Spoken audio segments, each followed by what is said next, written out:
Speak English Daily, your real-life guide. Introduction.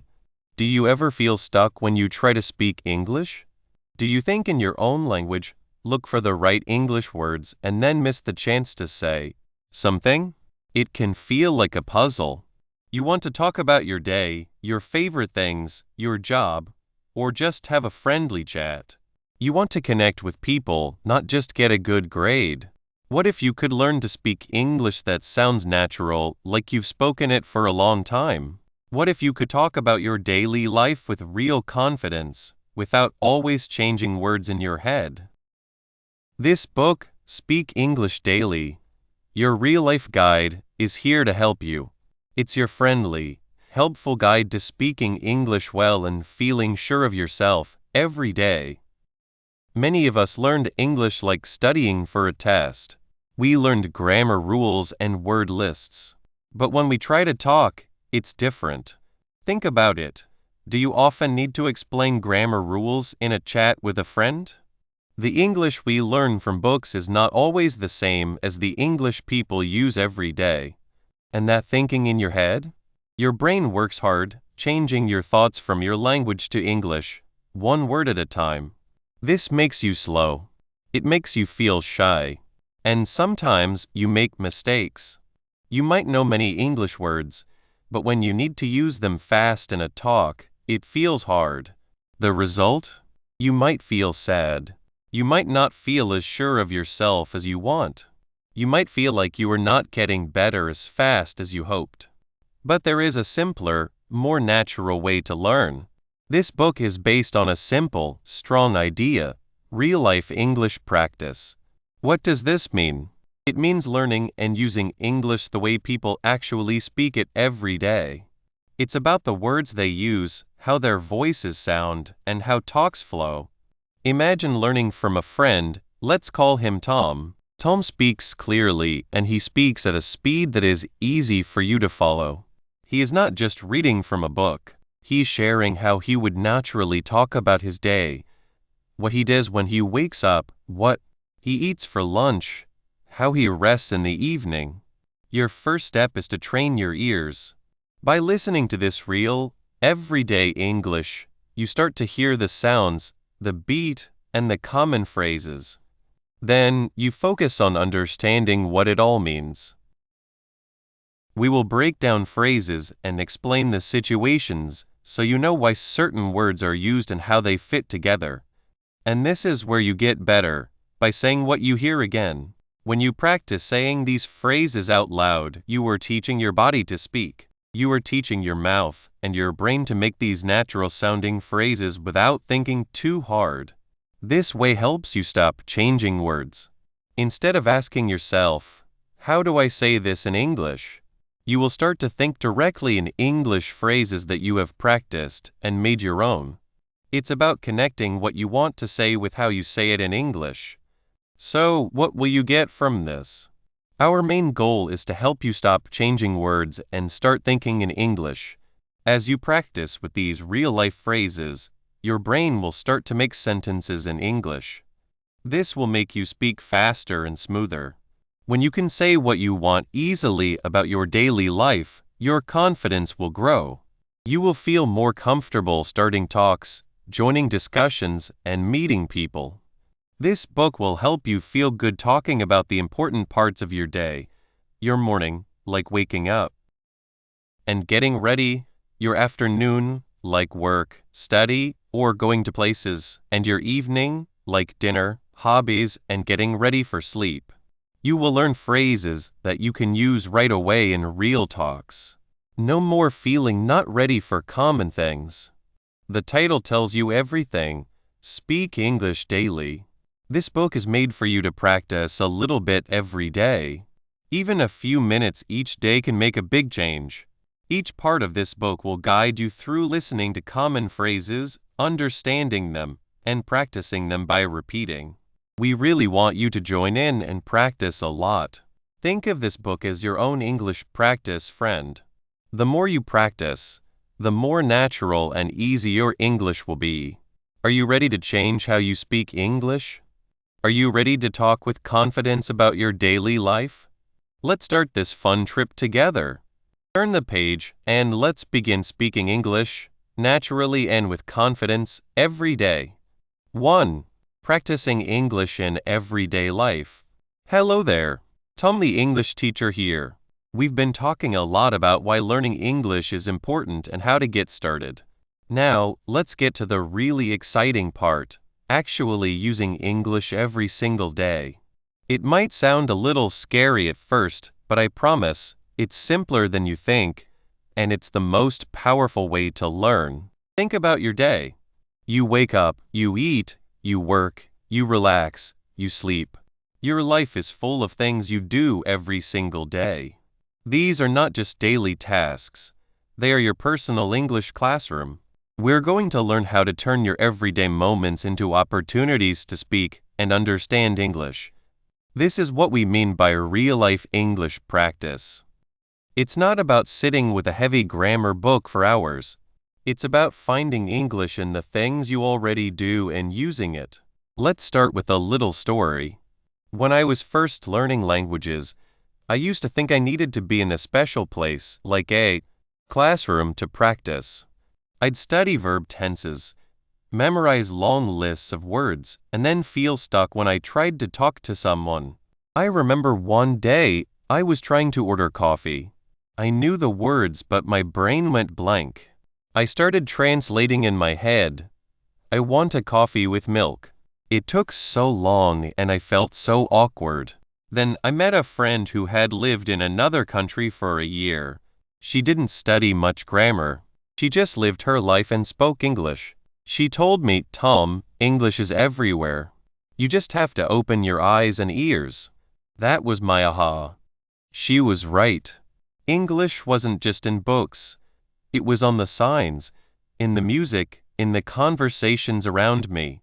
Practicing English in everyday life. So, how do we find these English moments in our own lives? It's about changing how you see your day. Look around you right now. What do you see? Maybe your phone is on the table. What language is its screen in? Many phones have English as a default. That's an English moment. Maybe you have a favorite mug. Does it have any words on it?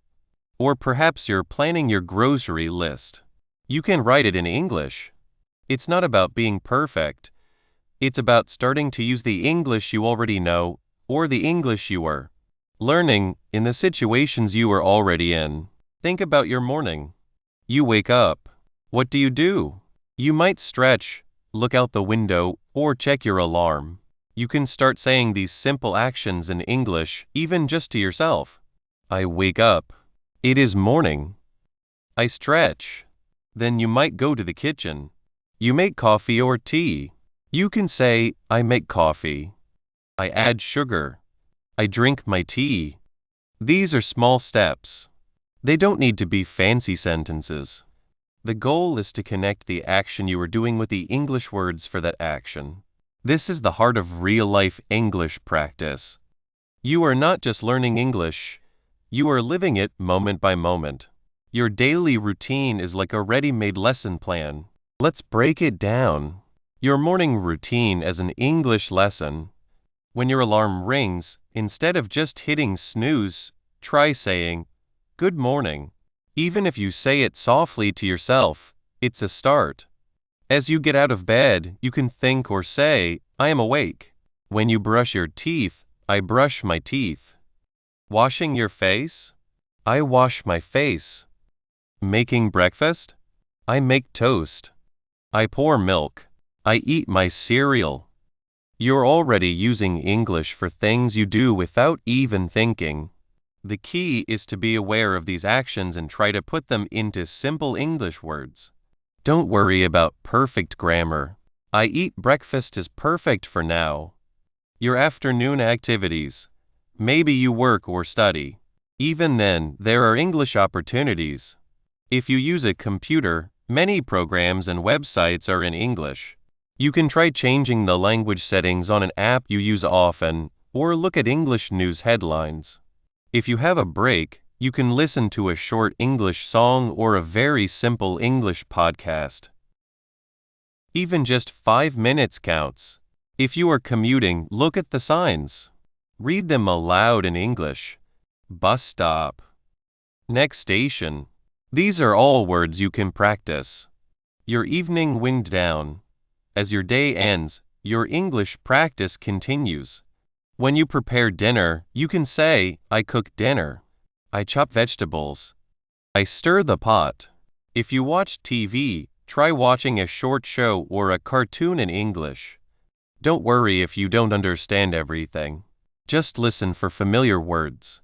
Repeat phrases that sound interesting. This is how you train your ears and your mouth. When you get ready for bed, you can say, I am tired. I read a book. I go to sleep. This approach is all about making English a natural part of your life, not a separate, difficult subject. It's about connecting English words and phrases to the real things you see and do. This is the essence of real-life English practice, learning and using English as it is spoken in everyday situations, by actively listening to clear speech, understanding common phrases related to daily activities, and practicing by repeating them. The goal is to build fluency and confidence by speaking English directly without the need to translate from another language. First, now, how do we do this actively? It's not just about thinking the words. It's about saying them and listening to them. Listen, understand, repeat. Your daily power tools. This is the core of what we're doing in this book. Let's apply it to your daily life. Active listening. When you're doing something, like washing dishes or walking, put on something in English. It could be a very simple podcast for learners, like one that describes daily activities. Or a short YouTube video about a hobby you like, spoken in clear English. The important thing is to try to listen. Don't expect to understand every word. Just listen for the rhythm, the sounds, and any words you recognize. Think of it like listening to music. You don't always understand the lyrics, but you feel the beat. Understanding common phrases. As you listen, or as you go through your day, pay attention to common phrases. For example, when you're at a shop, you might hear, "Can I help you?" Or "Thank you." When you're talking to a friend, you might hear, "How are you?" Or "See you later." These are the building blocks of everyday English. Don't worry about complex sentences. Focus on these simple, useful phrases. The book is full of these, and you'll find them everywhere once you start looking. Practicing by repeating. This is where your voice comes in. When you hear a phrase that you understand, or even one that sounds interesting, try to repeat it. Say it aloud. If you're listening to a podcast, pause it and repeat the sentence. If you see a sign, read it aloud. If you're thinking about making breakfast, say, "I make breakfast" out loud. This repetition is crucial. It helps your mouth learn the sounds, your brain remember the words, and it builds your confidence. It's like practicing a new dance move. You do it over and over until it feels natural. Let's think about your specific daily routines. How can you find these English moments? If you commute by bus or train, look at the signs inside. Please give up your seat. Next stop. You can repeat these. Listen to the announcements. Even if you don't catch every word, try to pick out the station names. If you use a smartphone, you are surrounded by English. Your apps, your notifications, the search engines, they all use English. You can try changing the language of one app you use a lot to English. At first, it might be a little confusing, but you'll learn new words very quickly because you're using them in a context you already understand. What about your hobbies? If you like cooking, find simple English recipes online. Read them aloud. Try to say the names of ingredients in English. If you like gardening, watch short English videos about plants. If you enjoy music, try singing along to simple English songs. The more you connect English to things you enjoy, the easier and more fun it will be. The most important thing to remember is that small steps lead to big confidence. You don't need to speak perfect English from day one. You don't need to have long conversations. Just try to say 1 or 2 English words or phrases each day related to what you are doing. For example, today, you could try saying good morning when you wake up, saying I eat breakfast while you eat, reading one sign in English out loud, repeating one phrase you hear on a short English audio clip, saying good night before you sleep. That's it. Just a few small things. Tomorrow, maybe you can add 1 or 2 more. This consistent, small-scale practice in real-life scenarios is incredibly powerful. It builds your confidence step by step. Each time you use a word or a phrase, you prove to yourself that you can speak English. You are building the muscle memory for speaking directly in English without that frustrating need to translate. You are making English a part of your life, not a chore. This is how you transform from someone who studies English to someone who uses English. By actively engaging with English in the context of your daily life, you're not just learning words. You're building the muscle memory for thinking and speaking directly in English.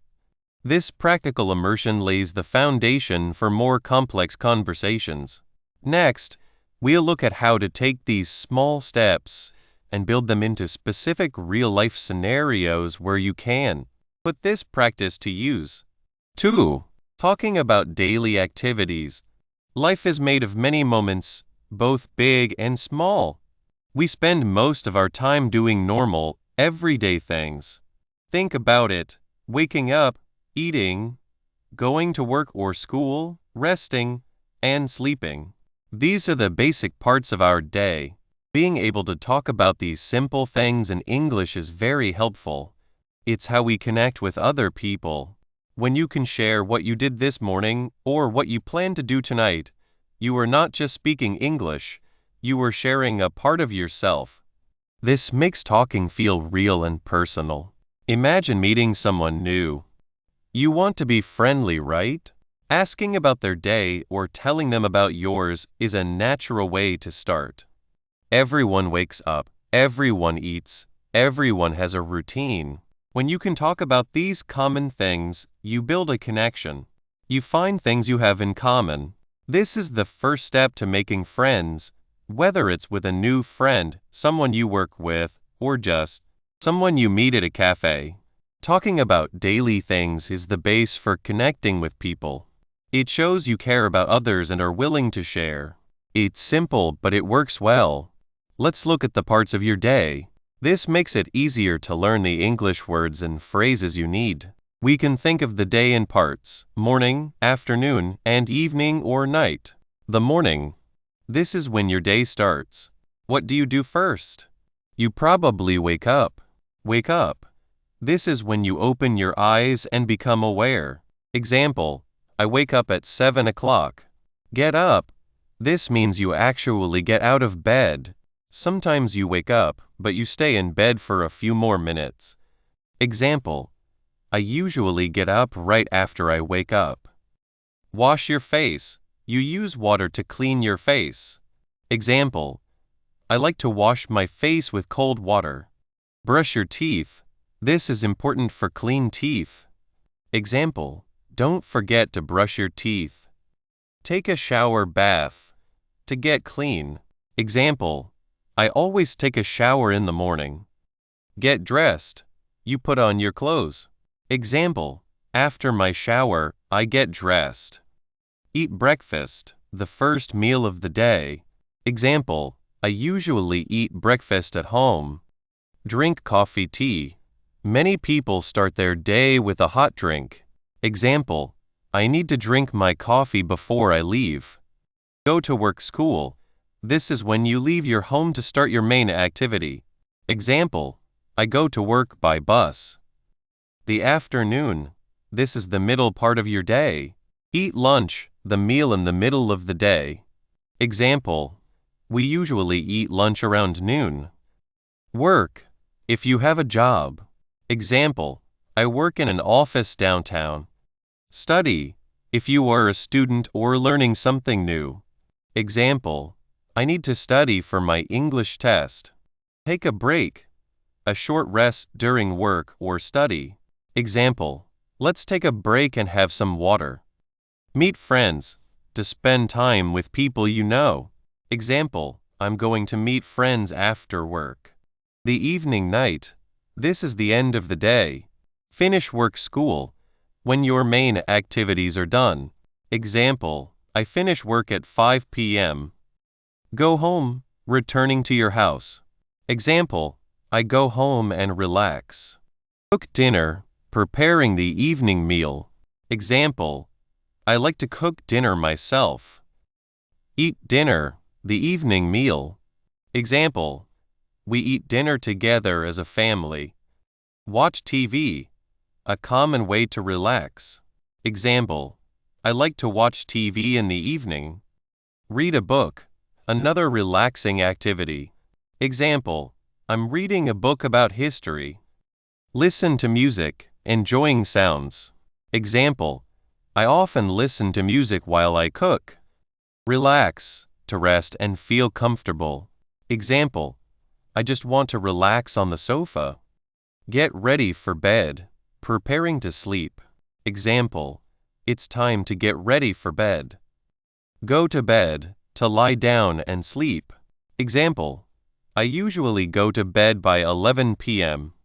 Sleep, the state of rest. Example, I need to get at least 8 hours of sleep.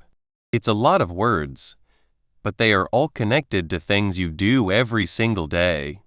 The most important part of talking about your daily activities is using the right verbs. For things you do usually or every day, we use the present simple tense. Think about these verbs: wake up, get up, brush, shower, eat, drink, go, work, study, read, watch, listen, relax, sleep. When you talk about what you usually do, you use the basic form of the verb for I, you, we, and they. I wake up early. You eat breakfast. We go to work. They study English. This is the main way to describe your routine. It's about telling people what happens regularly in your life. Now, how can we make these descriptions more interesting? We can add details. One way is to use words that tell us how often you do something. These are called adverbs of frequency. Always, 100% of the time. Example, I always brush my teeth after meals. Usually, most of the time. Example, I usually drink water with my meals. Often, many times. Example, I often listen to podcasts on my commute. Sometimes. Not always, but not rarely either.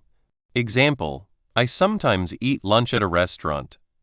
Rarely, not often. Example, I rarely watch TV during the week. Never, 0% of the time. Example, I never skip breakfast.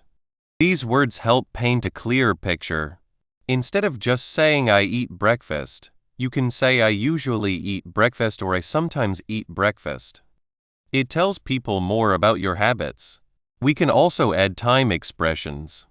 These tell us when things happen. In the morning. Example, in the morning, I like to read the news.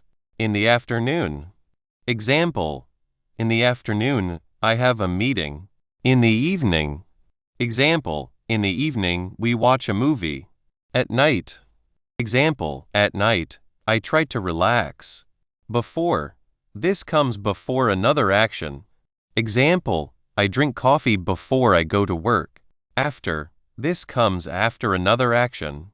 Example, I brush my teeth after I eat dinner. During. While something is happening.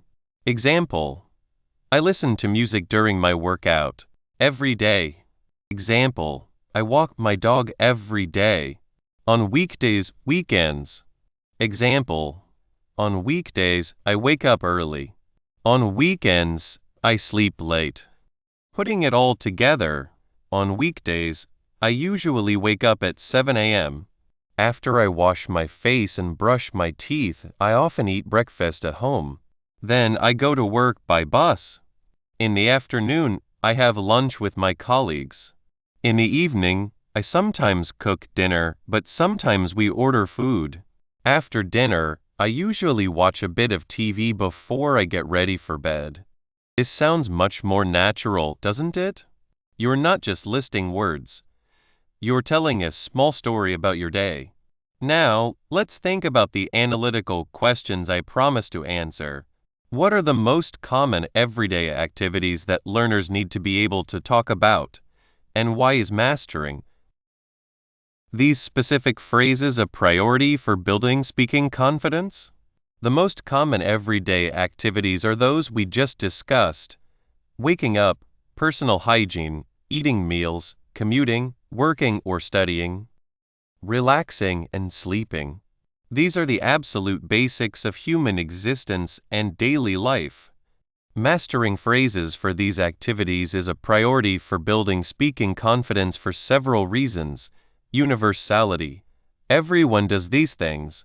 This means you will have opportunities to talk about them often, both with native speakers and other learners. The more you practice, the more confident you become. Low stakes. Talking about your morning routine is usually not a high-pressure situation. You're not discussing complex business deals or deeply personal feelings. This makes it a perfect place to start practicing without fear of making big mistakes. Repetition builds fluency. Because these activities are daily, the vocabulary and sentence structures are used repeatedly. This repetition is key to moving from conscious thought to automatic speech.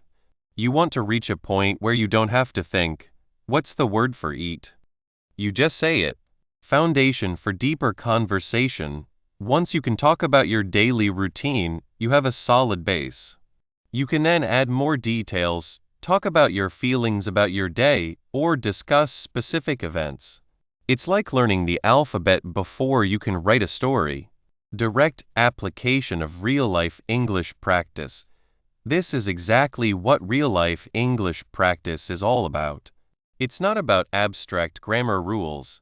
It's about using English for the most fundamental purpose, describing your own life. When you can talk about your morning coffee or your evening walk, you are using English exactly as it is spoken in real life. This direct connection to your personal experience makes the learning stick. It helps you start thinking in English because you are linking English words directly to your actions and experiences, rather than translating from your native language. How can learners effectively practice these phrases to move from memorization to natural, spontaneous use in conversation, specifically addressing the stop translating goal? This is the heart of the matter. Memorizing lists of words is only the first step. To move to spontaneous use and stop translating, you need active, consistent practice. Here's how to do it, keeping real-life English practice in mind. Listen actively. Find audio or video resources where people naturally talk about their days. This could be simple podcasts for learners, short YouTube videos, or even TV shows. Pay attention to how they use the verbs and phrases. Notice the rhythm and intonation. Don't just listen for meaning, listen for how they. 3. Listening, understanding, and repeating. It is like learning to ride a bike. You can read books about how to balance and pedal, but you only learn to ride when you get on the bike, feel it shake, and start moving. English can feel like this. We can learn words and rules, but the real fun comes when we start to use it, when we let it flow. The first and most important step is listening. Think about how you learned your first language. You did not use grammar books. You listened. You heard your parents and family. You heard the sounds around you. Your brain took it all in. We will do the same thing with English. But it is not just hearing sounds. It is listening closely. This means paying good attention. It means focusing on how words are said. It is about the music of the language, how voices go up and down. When you listen closely, you do not just hear English. You start to know its rhythm, its feeling, its natural way of speaking. Imagine you are in a busy market. Someone tells you where to find the best fruit. They might speak fast. Their voice might go up and down. If you just hear sounds, it is a mess. But if you listen closely, you start to find clues. You hear the word for market. Maybe you hear the word for fruit. You notice their tone. Are they happy? Are they sure? This close listening is the first key. It is the door to really understanding. It is not like letting English just pass by while you do other things. This is focused. This is on purpose. This is where learning truly begins. It is the base for our real-life English practice. Sometimes, even when we listen well, understanding is hard. We hear the words, but we do not know what they mean. This is normal. We all feel this. The goal is to connect hearing with truly getting what is said. It is about understanding the message, not just the single words. The situation is your best helper. What is the person talking about? What did they say before? What are they doing? These clues help you find the meaning of new words or phrases. For example, let us say you listen to someone talk about their morning. They might say, "I grab a quick coffee." You might not know the word grab. But if you imagine them quickly taking a cup, you understand. They do not hold it for a long time. They take it fast. You understood the meaning from the situation. It is like a small detective game. You collect clues from the sounds, the situation, and the words you do know to solve the puzzle of meaning. This is a very important part of understanding real English. Books often give you words alone, but in real talks, words come with actions, with situations, with feelings. If you hear a word you do not know, do not worry. Write it down if you can, or try to guess its meaning from the situation. The more you do this, the better you will become. You will start to see how words work together. You will learn which words often go together. This way of understanding from the situation is what makes real-life English practice so strong. It moves you from just learning lists of words to understanding how people really talk.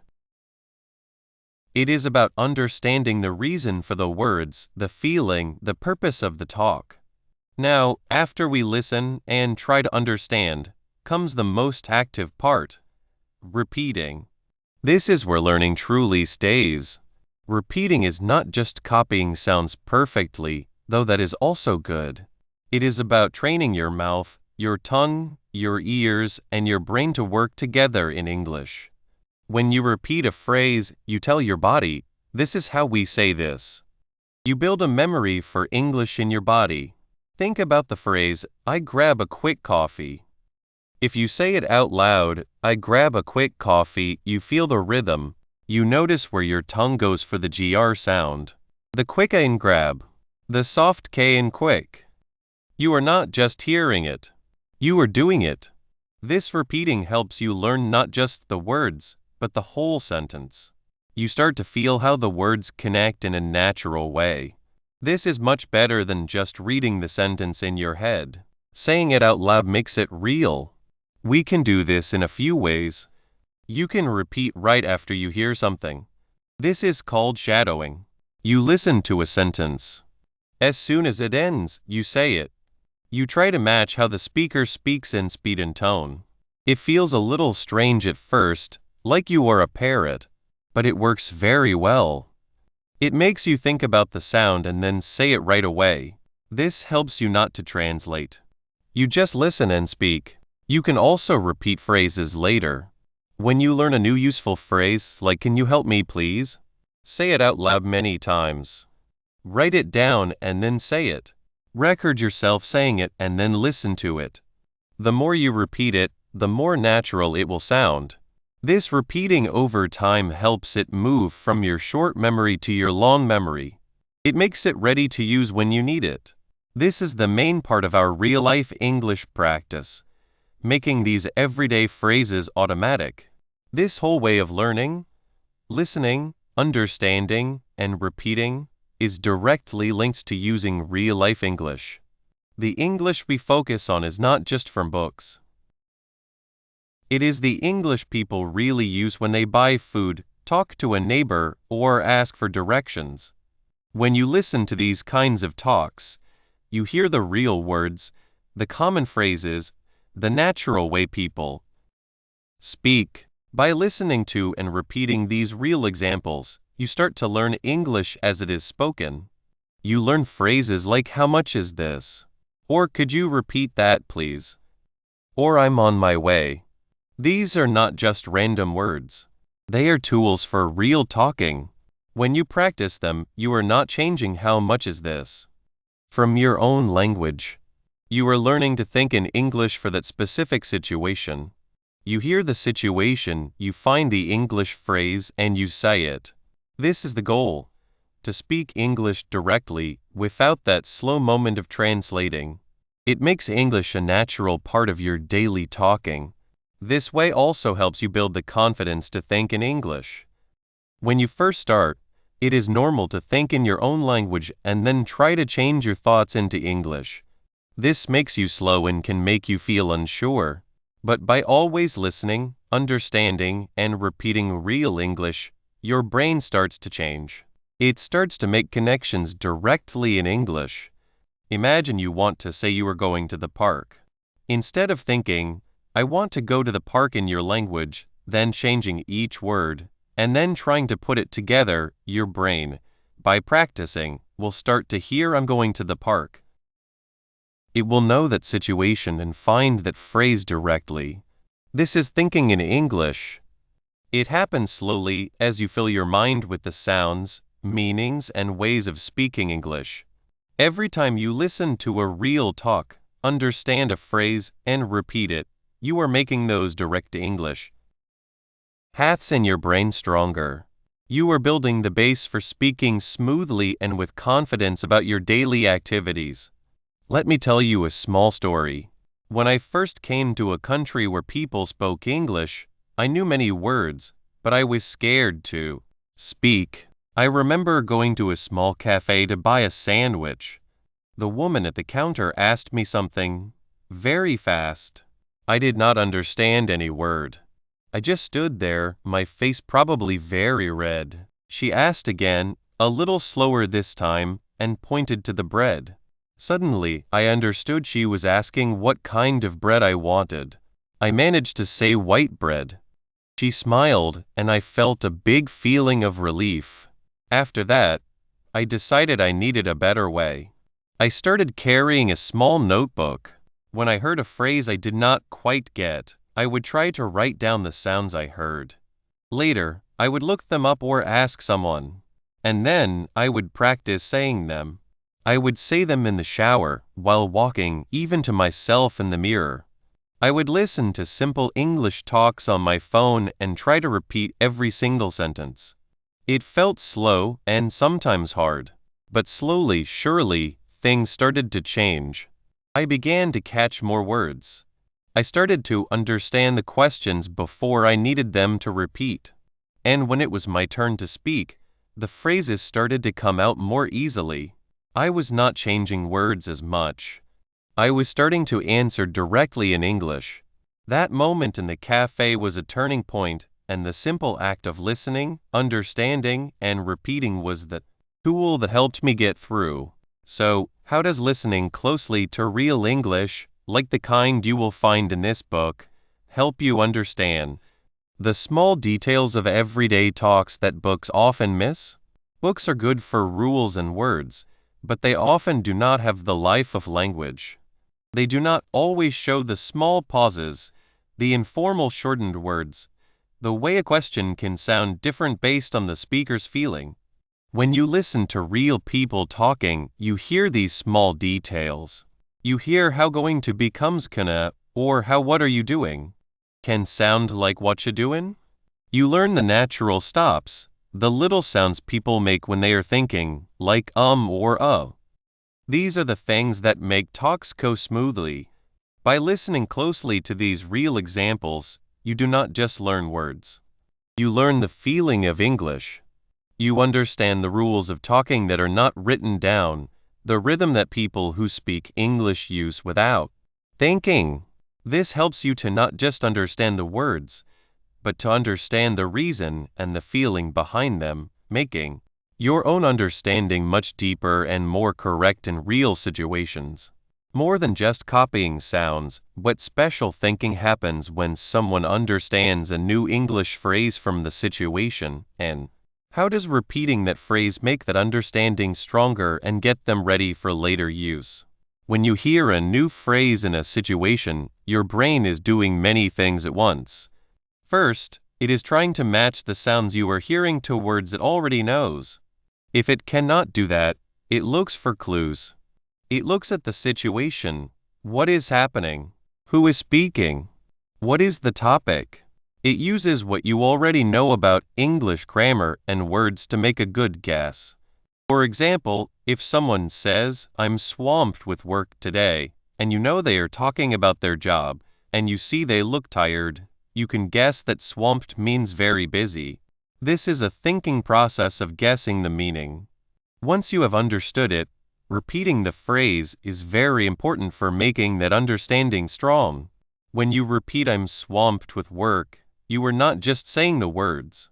You are bringing back the memory of the situation, the feeling of being busy, and the specific sound and way of saying that phrase. This repeating helps to create a stronger connection in your brain. It links the meaning directly to the English words and sounds without needing to translate. You are teaching your brain to connect the idea of being very busy directly with the English phrase swamped with work. This makes it much easier for you to remember and use that phrase yourself later. It changes the phrase from something you understood to something you can use.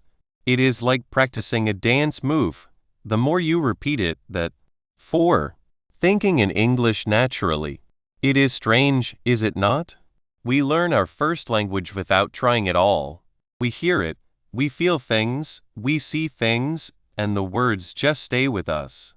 We do not use a book of rules to learn how to ask for water. We just say, "Water, please." It is easy. But when we start learning English, something changes. We often get stuck. We feel we must think in our own language first, then find the English words. It is like trying to walk with one leg tied. This is what I call the translation trap. Think about talking to a new friend. You want to tell them about your morning. You think in your language, "This morning, I woke up early." Then, your brain looks for the English words. "This morning, okay. Woke up, got it. Early, yes." So you say, "This morning, I woke up early." It is correct, yes. But it took a moment, did it not? Maybe you stopped for a little. Maybe the words did not come out as smoothly as you wanted. And sometimes, when we change words too fast, we make small mistakes. We might say, "I am feeling cold" instead of "I'm cold." Or maybe we say, "I want to eat food" instead of "I want to eat." These are small things, but they can make our English sound a bit stiff, a bit like a robot. We are not really talking. We are changing words. This trap makes us slow. It makes us wait. It can even make us feel shy about speaking because we worry about making mistakes. We focus so much on what words to use that we forget to just talk. But what if I told you there is a way to get out of this trap? What if you could speak English as easily as you ask for that glass of water? The secret is learning to think in English. Now, this does not mean you need to be a very smart English teacher right away. It is much simpler and much stronger than that. Thinking in English means you start to join your thoughts, your feelings, and what you do directly with English words and phrases. It is about making new paths in your brain. Instead of your own language leading to English, your thoughts will go straight to English. Let us think about feeling hungry. In your own language, you feel that empty feeling in your stomach. You know what it means. You have words for it. You might say, "I'm hungry." You do not think, "My stomach is making noises. This means I need food, so I should say your own language phrase for hungry." No, you just feel hungry and the words come out. Thinking in English is about making that same direct link. When you feel that rumble in your tummy, you want to be able to think directly, "I'm hungry," and say it. You want to connect the feeling of hunger with the English phrase, "I'm hungry." How do we build these direct links? This is where our real-life English practice comes in. Remember how we talked about listening and repeating? This is why it is so important. When you listen to a clear, natural English speaker talking about their day, maybe someone telling about what they do in the morning, and you repeat those phrases, your brain starts to meditate those links. Let us say you hear, "I wake up at 7 a.m." You listen. You say it, "I wake up at 7 a.m." You do this again and again. You hear it when someone is talking about their morning. Soon, your brain starts to connect the idea of waking up at a certain time with those specific English words. You do not need to change words for wake up. The sound and the meaning become one. Think about a simple action like making coffee. You see the coffee maker. You pour the water. You add the coffee. You press the button. If you have heard and repeated phrases like "I make coffee," "I pour water," "I press the button" many times, your brain will start to connect these actions directly with the English words. When you go to make coffee, instead of thinking "I make coffee" in your language and then changing words, you might just think "I make coffee" in English. It is a small change, but it is a very big step. It is like building a new road in your brain. The old road goes from your own language to English. It is a long, winding road, and sometimes there are traffic jams, hesitations. The new road goes straight from your thoughts and feelings to English. It is shorter, faster, and much smoother. The more you practice with real-life things, the stronger this new road becomes. When you hear phrases in the right place, when you use them yourself, you are making those direct links stronger. You are teaching your brain to think in English. I remember a student, Maria. Maria was very good at English rules. She knew all the rules. But when she spoke, she sounded very slow. She would stop a lot. She told me, "Tom, I think my English is okay in my head, but when I open my mouth, it all gets mixed up." We worked on listening to short audio clips of people talking about their day, simple things like what they ate for breakfast or what they did after work. We would listen, then repeat. One day, Maria was telling me about her weekend. She said, "On Saturday, I went to the park. The sun was shining. Many people were there. I saw children playing." She said it with a smile and it flowed very nicely. I asked her, "Maria, how did that feel? Was it easier this time?" She thought for a moment and said, "Yes, Tom, it was faster. I did not stop to think so much. I just remembered the sounds and said them." That was her aha. She was starting to think in English. She was connecting the feeling of being in the park, seeing the sun, and hearing children laugh directly to the English words she had practiced. This direct link is what builds true confidence. When you do not have to change words, you can focus on the conversation. You can listen better to the other person. You can answer more quickly. You can say what you mean more clearly. And when you speak more clearly and with more confidence, you feel good about it. This makes you want to speak more, which makes your English even better. It is a wonderful circle. So, the translation trap is real. It makes us slow, makes us sound not natural, and can lead to mistakes. But the way out is simple. Practice thinking directly in English. It is not about hard rules, it is about building new links. By listening to and repeating real-life English phrases about your daily actions, you teach your brain to skip changing words.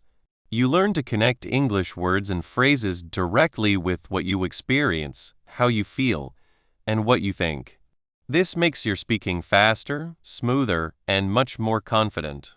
It is a journey, but every time you try to think in English, you build that new, direct road, and your talks will start to feel more natural and full of life. Once you start to feel how easy it is to think in English, you will see your talks about your day become smoother and more natural. The next step is to use this new directness and apply it to specific times, making sure you have the right phrases ready, no matter what your day brings. Conclusion: you have come to the end of our time together, and that is a great thing. Well done for reaching this point. Learning a new language takes time, hard work, and a lot of bravery. You have worked hard, and now you have a strong start. Do you remember our main goal?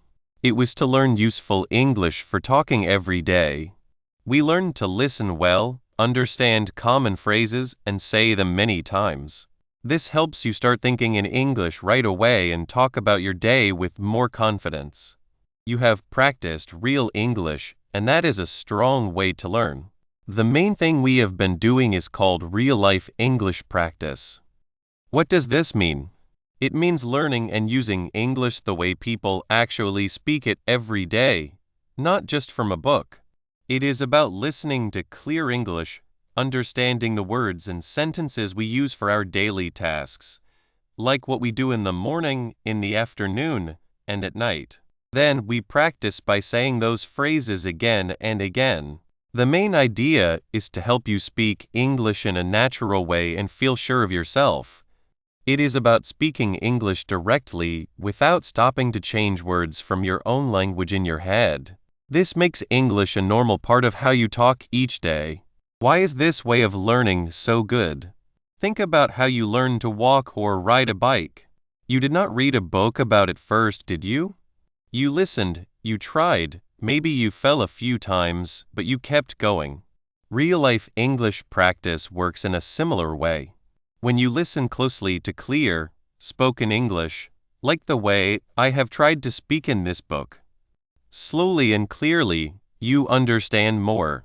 When you say those phrases again, your mouth and your brain start to remember them. It is like building a habit for speaking. This practice helps you reach the point where you can think in English directly. Imagine you want to say I am making breakfast. Instead of thinking I am making breakfast in your own language and then changing it, you just think I am making breakfast in English. This is a very big step. It makes speaking much faster and smoother. We have learned about many real-life situations. Do you remember learning how to talk about your morning coffee? Or how to say what you do to get to work? These are not just random sentences. They are the parts you need for your daily talks. By practicing them, you are ready to handle those exact moments easily. This practice is about doing English, not just knowing English. It is about using the language. And this leads us to a very important goal. Stop translating in your head. When you stop changing words in your mind, you feel free. Speaking becomes less hard and more like a smooth flow. It is like trying to paint a nice picture, but you keep stopping to look up the name of every color in a dictionary. It is slow and makes you feel bad. Thinking in English directly is like having all the colors ready to use right away. The most important thing to remember from our way of learning is that practicing every day is not just a good idea, it is needed. This book has given you the tools, the phrases, and the method. Now, the real good things happen when you keep using them every single day. Doing it a little bit each day is better than studying for a long time just once a week. Even a few minutes each day can make a big difference. So, how can you keep this going? Try to use English in your day. You can talk to yourself in English. Say what you are doing. For example, say I am making breakfast or I need to check my email. This might feel a bit strange at first, but it is a very good way to practice thinking in English. Listen to English whenever you can. Find music, short videos, or audio stories that you like. Try to find phrases you can use in your own talks. If you can, find someone to practice with, even for a few minutes each day. There are also many good apps and online groups that can help you meet other learners and speakers. And please do not be scared to make mistakes. Mistakes are a normal and important part of learning. The goal is to get better, not to be perfect. Keep your interest alive. Always look for new words and phrases that fit your daily life. Think about why you started learning English in the first place. Was it to travel? To talk to new people? To understand movies? Keep that reason in your mind. Imagine yourself using English with confidence in real situations, ordering food at a place to eat, asking for directions, or just talking with a friend. You now have useful, real-life English skills that will help you connect with others and get through your day more easily. You are not just learning anymore. You are becoming someone who speaks English with confidence. Thank you for joining me on this journey. I wish you all the very best as you keep speaking English every day.